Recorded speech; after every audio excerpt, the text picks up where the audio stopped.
E aí, pessoal, como vão vocês? Tudo beleza? Então hoje nós vamos ver uma matéria bem importante, que são as propriedades físicas dos compostos orgânicos. Essa parte é bastante recorrente, pessoal, nos vestibulares em geral e de medicina também. Então é muito importante você conhecer os conceitos que envolvem as propriedades físicas dos compostos orgânicos, tá bom? Vamos começar com a solubilidade, tá bom? Então, o que é solubilidade? Solubilidade diz assim: moléculas apolares tendem a se dissolver em líquidos apolares e moléculas polares tendem a se dissolver em líquidos polares. Isso faz parte de um princípio, pessoal, que diz que semelhante dissolve semelhante.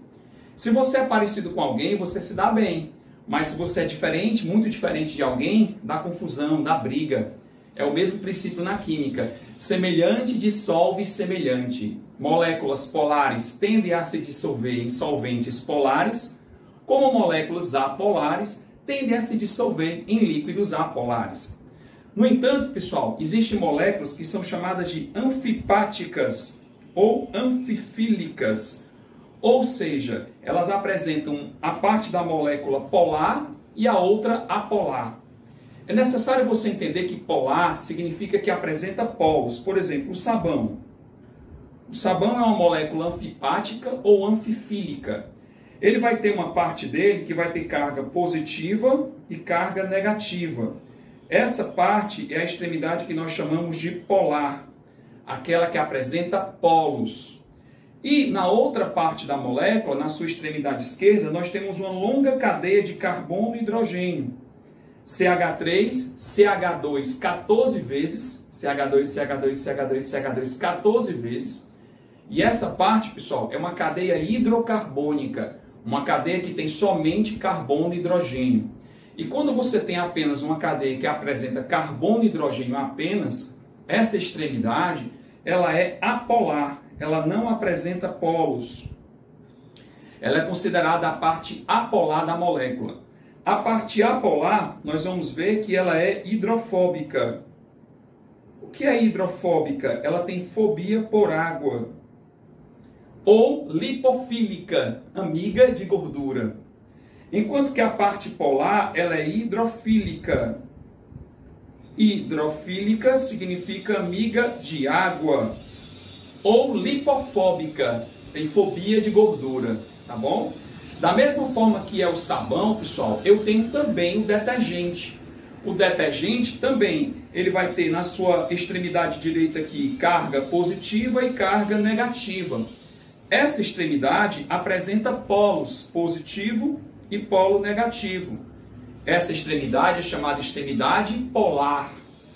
Por outro lado, na sua extremidade aqui esquerda, como vocês estão vendo aqui, eu tenho C12H25.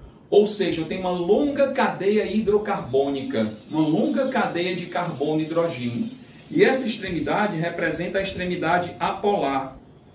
A gente também pode fazer a associação do seguinte, pessoal: o petróleo é uma mistura de hidrocarbonetos. Ele só tem carbono e hidrogênio.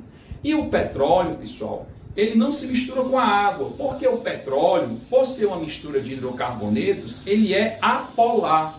Como também esses compostos, a sua extremidade hidrocarbônica também é apolar, semelhante ao petróleo. A parte polar é sempre chamada hidrofílica, amiga de água, filo é amigo, ou lipofóbica, fobia de gordura.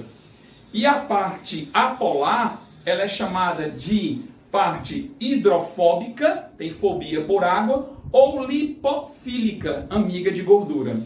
Beleza? Então não esqueçam que sabão e detergente são moléculas chamadas de anfipáticas ou anfifílicas, que ele vai ter a parte polar e a parte apolar. Beleza? Vamos continuando. Sobre os sabões e detergentes, marque V verdadeiro ou F falso. Aí ele fala assim: a parte polar do sabão é a que interage com a gordura? Não, falso. A parte polar do sabão é a parte que interage com a água.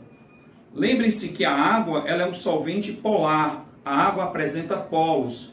Polo negativo, que é o oxigênio, e o polo positivo, que é o hidrogênio. A molécula da água é a mamãe de carga negativa e os dois filhinhos encangados, que são os hidrogênios, de carga positiva. A água é considerada um solvente polar, tudo bem? Então, a parte polar do sabão é a que interage com a gordura? Falso. A parte polar do sabão interage com a água, tá? Vamos lá. Na hidrólise alcalina de um óleo ou gordura, para produzir um sabão, obtém-se glicerol como subproduto? Ó, pessoal, para fazer sabão, certo? Para a gente fazer sabão, não sei se vocês têm noção, existe uma reação chamada de saponificação. A saponificação é a reação para fazer sabão. Como é que se faz sabão? Você pega óleo ou gordura e mistura com a soda cáustica, certo? A soda cáustica, pessoal, ela é uma base. Ela é o hidróxido de sódio, NaOH, em água. E nessa reação química, o que é que você vai ter dessa reação química? Você vai ter o sabão, que vai ter a parte polar e a parte apolar, e o subproduto, que é a glicerina ou glicerol. E o subproduto, que é a glicerina ou o glicerol. Então, quando ele diz assim, na hidrólise alcalina, ou seja, na hidrólise, interação com a água em meio alcalino, na presença de soda cáustica, que é uma base, certo? De um óleo ou gordura, tá bom? Para produzir um sabão, obtém-se o glicerol como subproduto. Está correto? Porque é glicerina ou glicerol. Então, nessa reação química de saponificação, você tem o glicerol ou a glicerina como subproduto. Então, isso aqui é verdadeiro, tá bom? Continuando, o sabão e o detergente, ambos de cadeia normal, são mais facilmente degradados no meio ambiente? Ó, pessoal, existem sabões e detergentes biodegradáveis e não biodegradáveis. Prestem bem atenção nisso. Os sabões e os detergentes que apresentam uma cadeia hidrocarbônica ramificada, essa cadeia hidrocarbônica ramificada, ela é mais difícil de ser decomposta pelos micro-organismos. Então, o sabão e o detergente cuja cadeia carbônica deles é ramificada, é mais difícil de ser decomposto, tá bom? E são considerados não biodegradáveis.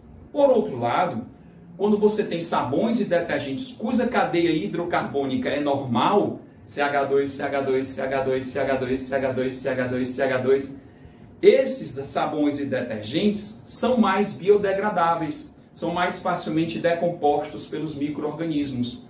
Então, isso aqui também está correto, verdadeiro. O sabão e o detergente, ambos de cadeia normal, tá?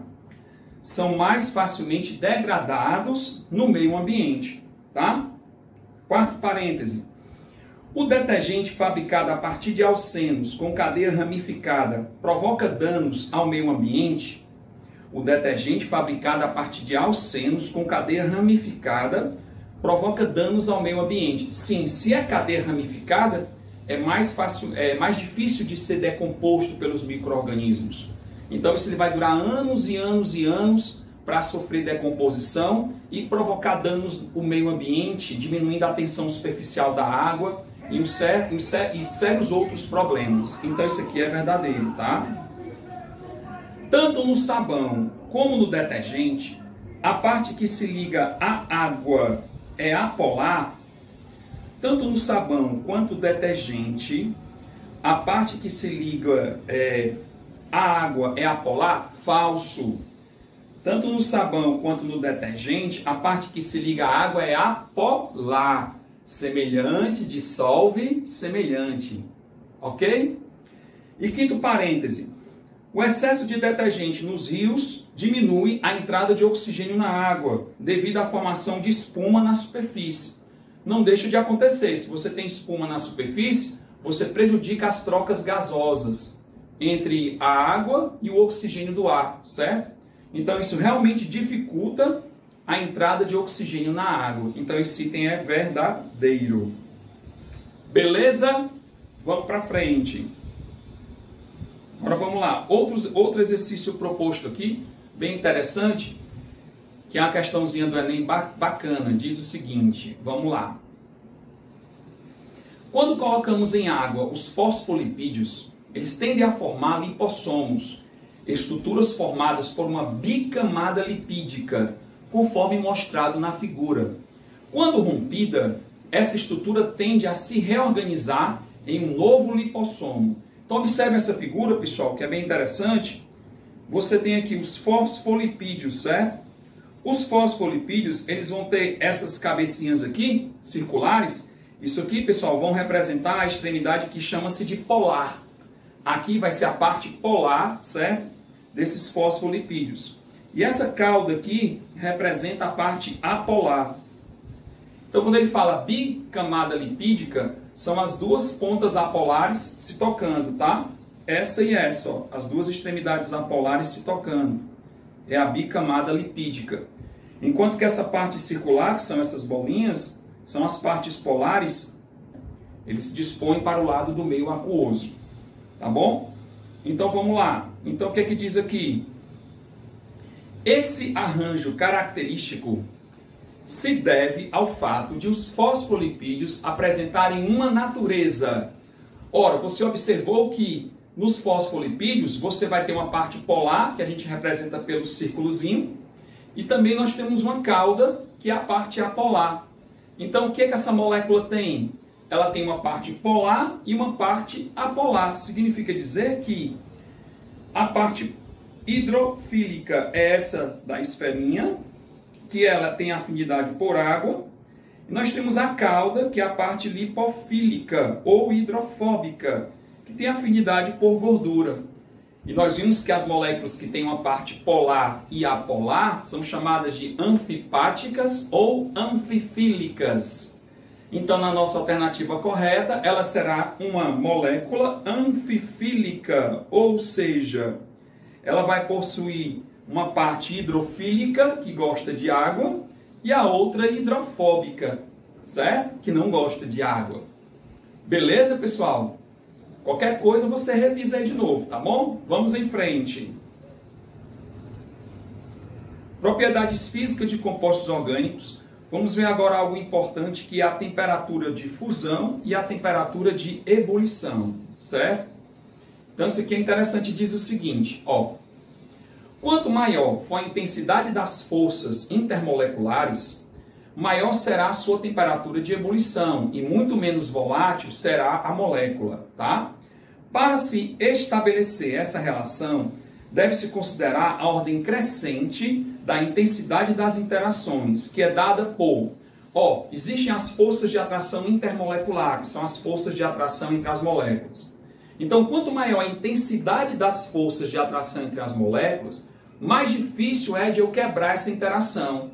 Então, maior será o ponto de ebulição dessa substância, a sua temperatura de ebulição, e ela será menos volátil. Então, das forças intermoleculares, pessoal, nós temos que a mais fraca é a que ocorre entre moléculas apolares. E aquela que ocorre entre as moléculas que são apolares é a mais fraca de todas, que é a dipolo induzido, ou também chamada forças de London, tá? Depois, nós temos a dipolo-dipolo.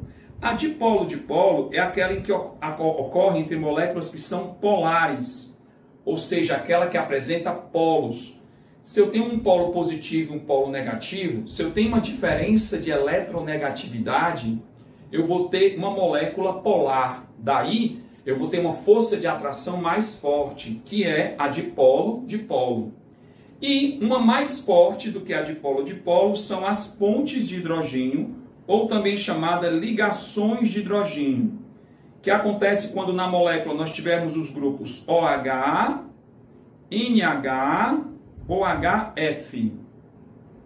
Se eu tiver na molécula os grupos OH, NH ou HF, eu vou ter uma força mais forte de atração. Eu vou ter as ligações de hidrogênio ou as pontes de hidrogênio. Então não esqueçam, quanto mais forte as forças de atração entre as moléculas, mais difícil fica de eu quebrar essa interação. Portanto, maior o ponto de fusão e de ebulição das substâncias. Beleza? Vamos em frente. Então temos aqui o seguinte. O esquema a seguir relaciona os tipos, algumas funções orgânicas, tá? com um tipo de interação intermolecular. Você sabe que existem aquelas funções orgânicas importantes, tá? E diz o seguinte, os hidrocarbonetos, pessoal, todo hidrocarboneto, tá, pessoal, ele só tem carbono e hidrogênio. E toda molécula que só tem carbono e hidrogênio, ela é apolar. Se ela é apolar, não esqueçam disso, você vai ter uma força mais fraca de atração entre as moléculas. É a dipolo induzido, dipolo induzido. Por outro lado, quando você tem aldeído, que é C-OH, cetona, C-OR-R' e um aleto orgânico, você vai ter grupos polares, onde irá haver uma diferença de eletronegatividade.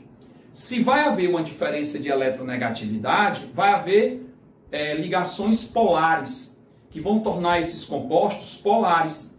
E aí você vai ter uma força de atração mais forte, que é a dipolo-dipolo. Por exemplo, C-O, C-O, não esqueçam que o oxigênio ele é mais eletronegativo que o carbono. Se o oxigênio é mais eletronegativo que o carbono, o oxigênio vai ficar dotado de carga parcial negativa e o carbono vai ficar dotado de carga parcial positiva. Então aí você vai ter dois polos, um negativo e um positivo, e vai ter uma molécula polar. Da mesma forma, pessoal, é a acetona. A acetona tem C-O e o oxigênio ele é mais eletronegativo que o carbono. Como o oxigênio puxa esses pares de elétrons com mais força, ele vai ficar dotado de carga parcial negativa e o carbono carga parcial positiva. Da mesma forma são os aletos. Os halogênios, flúor, cloro, bromo e iodo, eles são mais eletronegativos. Então eles vão ficar dotados de carga parcial negativa e o carbono carga parcial positiva. Então os aletos, formados pelo flúor, cloro, bromo e iodo, por serem mais eletronegativos, vão ficar dotados de carga parcial negativa e a matéria orgânica carbono vai ficar dotado de carga parcial positiva. Então, como você vai ter diferença de eletronegatividade, você vai ter moléculas polares. E a interação aí é a dipolo-dipolo. E as pontes ou ligações de hidrogênio acontece quando você tiver grupos OH, NH ou HF. No caso, o álcool tem um grupo OH, então com a água ele vai formar ligações de hidrogênio, ou entre suas próprias moléculas. O ácido carboxílico, C-OH, também tem um grupo OH, significa dizer que ele vai poder interagir com a água, formando ligações de hidrogênio, que são essas fortes atrações. E as aminas também têm NH. Então, se você tem amina, NH, amida, que também tem C-OH, ácido carboxílico, álcool, fenol, lembre-se que eu também posso ter o fenol também tem o OH. Então, aqui se eu tenho grupos OH, eu vou poder ter atrações, interações mais fortes, que são as ligações ou pontes de hidrogênio. Beleza? Informações importantes. Vamos para frente. Quanto maior for o tamanho da molécula, maior será a sua temperatura de ebulição. Ou seja, quando você aumenta a cadeia carbônica da molécula, você vai aumentar a massa molar dela e você vai aumentar a parte linear dela. Então, observem o seguinte, aqui são só hidrocarbonetos, compostos que só têm carbono e hidrogênio. Eles são hidrocarbonetos.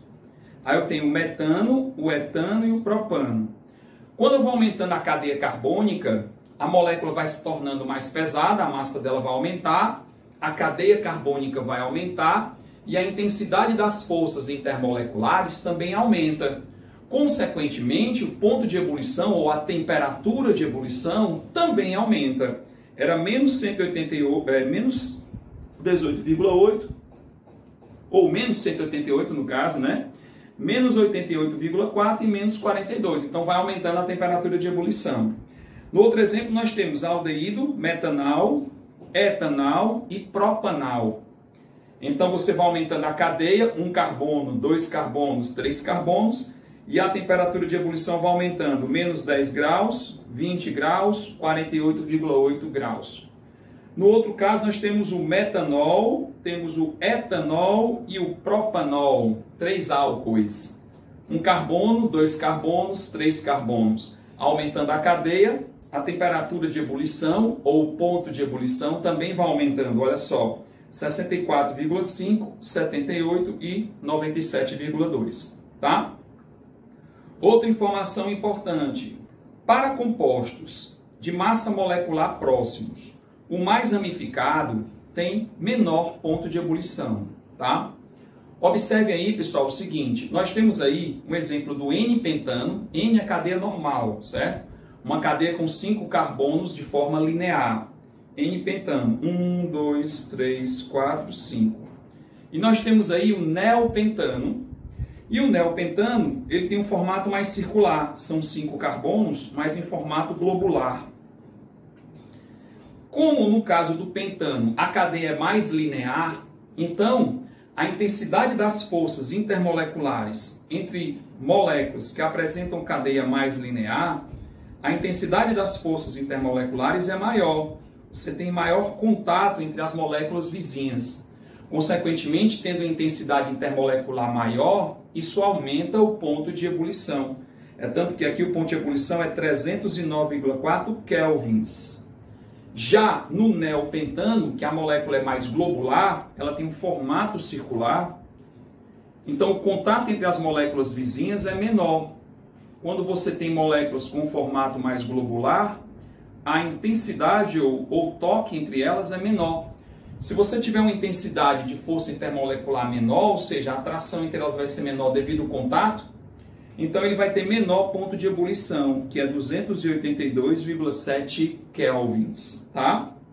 E outra coisa importante, para compostos de massa molecular próximos, o mais polar tem maior ponto de ebulição. Nós temos aí o propano, certo? E nós temos aí uma amina, tá? Observe que o propano é um hidrocarboneto, ele é apolar. Então aí atua uma força de atração mais fraca, que é a dipolo induzido. Por outro lado, nessa amina, você tem um grupo aqui que é polar, onde há diferença de eletronegatividade.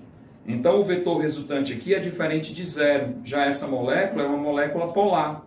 Portanto, o ponto de ebulição dela é maior, é 82 graus Celsius. As duas têm aproximadamente a mesma massa, uma é 44, a outra é 43.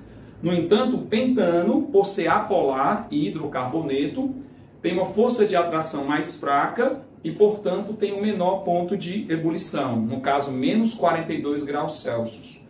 E no caso desta amina, por ter um grupo polar, dipolo, aí apresenta um ponto de ebulição maior, no caso 82 graus Celsius. Tá bom? Vamos em frente. Exercíciozinho bacana diz o seguinte. Vamos lá. Algumas substâncias químicas consideradas de baixa toxicidade são empregadas pela polícia na forma de sprays de soluções aquosas para conter manifestações violentas e brigas de torcida em jogos de futebol em estádios, pois irritam os olhos, causando cegueira temporária. Entre essas substâncias estão os gases lacrimogênicos e sprays de pimenta.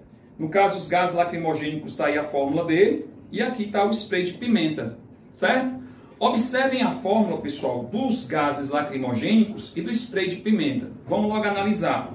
No gás lacrimogênico, nós temos aqui cloro. Então, o cloro, por ser mais eletronegativo, ele puxa os elétrons para ele. Lembre-se que existe aquela chamada escala de eletronegatividade. Fui ontem no clube, briguei e saí correndo ao carbono para o hospital. Fui ontem no clube, briguei e saí correndo para o hospital. Essa é o que nós chamamos de escala de eletronegatividade, que é a tendência que os elementos têm de atrair elétrons. É o que nós chamamos da escala de eletronegatividade. Então, se você tiver diferença de eletronegatividade, você vai ter um grupo polar. No caso, como o cloro puxa, aqui o cloro vai ficar negativo e o carbono positivo. Então, aqui você tem um grupo polar. C-N também há uma diferença de eletronegatividade. O N é mais eletronegativo que o carbono. E aqui também C-N também há diferença de eletronegatividade. Então, o 1 ele tem 3 grupos que são polares. Então aí vai atuar uma força chamada de dipolo-dipolo. Já no 2, nós temos um aldeído. C-OH e o oxigênio é mais eletronegativo que o carbono. Então, como você vai ter diferença de eletronegatividade entre o carbono e o oxigênio, também aí há um grupo polar, portanto, dipolo-dipolo.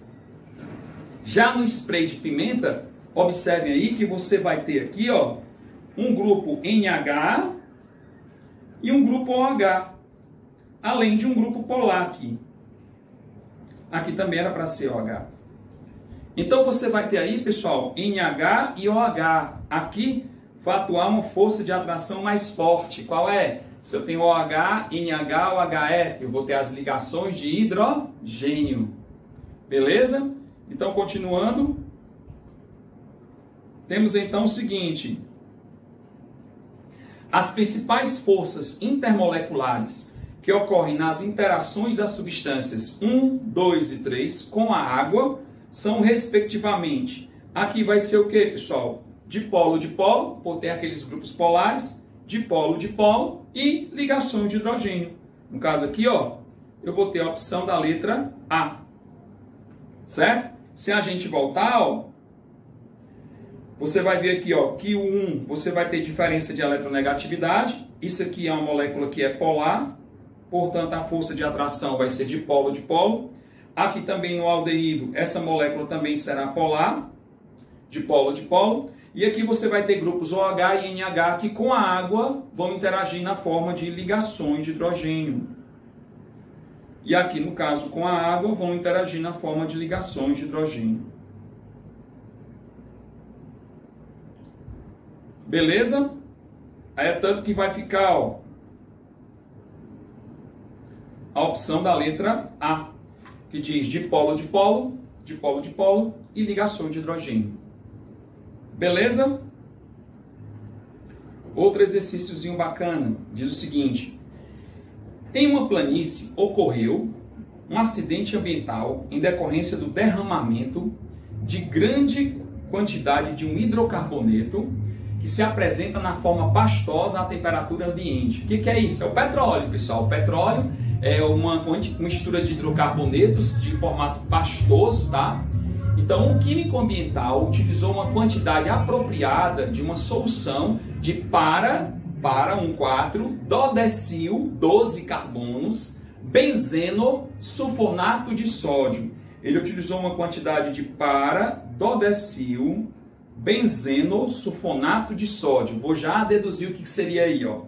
Para é 1,4. Você tem para quem não lembra, você tem um anel benzeno e para é posição 1,4. Dodecil são 12 carbonos, é o C12H25. Sulfonato, SO3-, de sódio, Na+. Aqui, pessoal, se você recorda lá do início dos nossos slides lá, você tem aqui o formato de um detergente.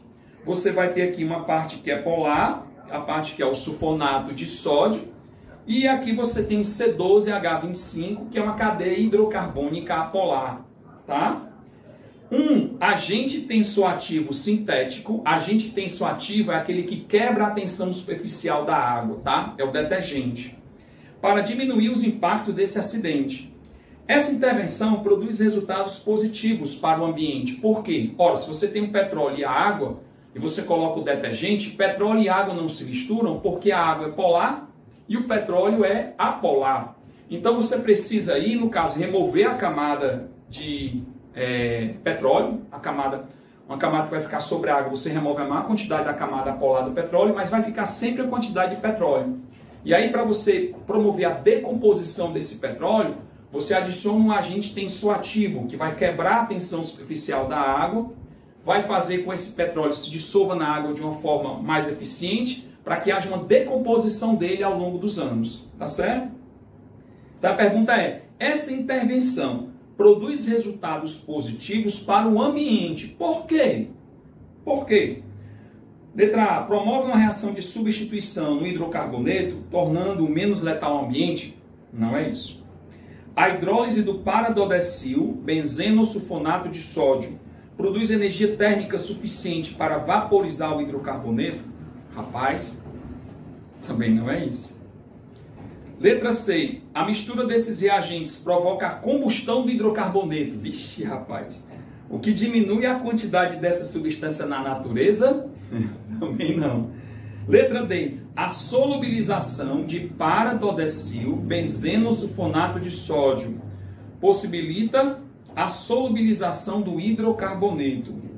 Aí sim, a função de você adicionar um detergente, no caso da mistura de petróleo com a água, é para que o detergente possa quebrar a tensão superficial da água, para que o petróleo possa se misturar com a água e sofrer uma decomposição mais eficiente ao longo dos anos, tá bom? Letra D. O hidrocarboneto é apolar e pode ser solubilizado pela região apolar do tensoativo. Lembre-se aí que eu vou ter a parte polar, que tem carga negativa e carga positiva, e a parte apolar, que é a cadeia hidrocarbônica. Beleza? Então, nossa alternativa vai ser a letra D. Outro exercíciozinho legal, ó, bem interessante, diz o seguinte: a pele humana, quando bem hidratada, adquire elasticidade e aspecto macio e suave. Em contrapartida, quando está ressecada, né, perde a sua elasticidade e se apresenta opaca e áspera. Para evitar o ressecamento da pele, é necessário, sempre que possível, utilizar hidratantes umectantes, que mantêm a umidade, né, da pele, feito geralmente à base de glicerina ou polietilenoglicol, certo? Ó, pessoal, por que todo hidratante ele vai ter glicerina ou, no caso, polietilenoglicol? Um exemplo, substâncias que apresentam grupos OH. Observe que a glicerina, pessoal, ela tem 3 grupos OH. Ela tem 3 grupos hidroxila. Significa dizer que quando o hidratante tem grupos OH, ele vai poder reter as moléculas de água na superfície dele, mantendo a sua pele hidratada. Se eu tenho grupos OH aqui, eu vou poder formar com a água as chamadas ligações de hidrogênio. O O atrai o H da água e o H atrai o oxigênio da água. E aí eu vou manter as moléculas de água próximas à minha pele e vai manter a minha pele sempre hidratada. Então, quando você tiver grupos hidroxila, não esqueçam que esses grupos OH, o H vai atrair o O da água e o O vai atrair o hidrogênio da água. Então, você vai ter aqui ligações de hidrogênio. E as moléculas de água ficando retidas na superfície da sua pele mantém a sua pele hidratada. Então, a pergunta é a seguinte. Vamos lá. A retenção de água na superfície da pele, né, promovida pelos hidratantes, é consequência da interação dos grupos hidroxila, dos agentes umectantes, com a unidade contida no ambiente por meio de ligações de hidrogênio. Ou seja, essa interação acontece por meio das ligações de hidrogênio. Beleza, pessoal? Tudo jóia? Qualquer coisa aí você revisa o vídeo, certo? Para tirar qualquer dúvida. Maravilha? Um grande abraço para vocês. Não esquece de dar o like aí, dar a curtida aí, ok? E até a próxima.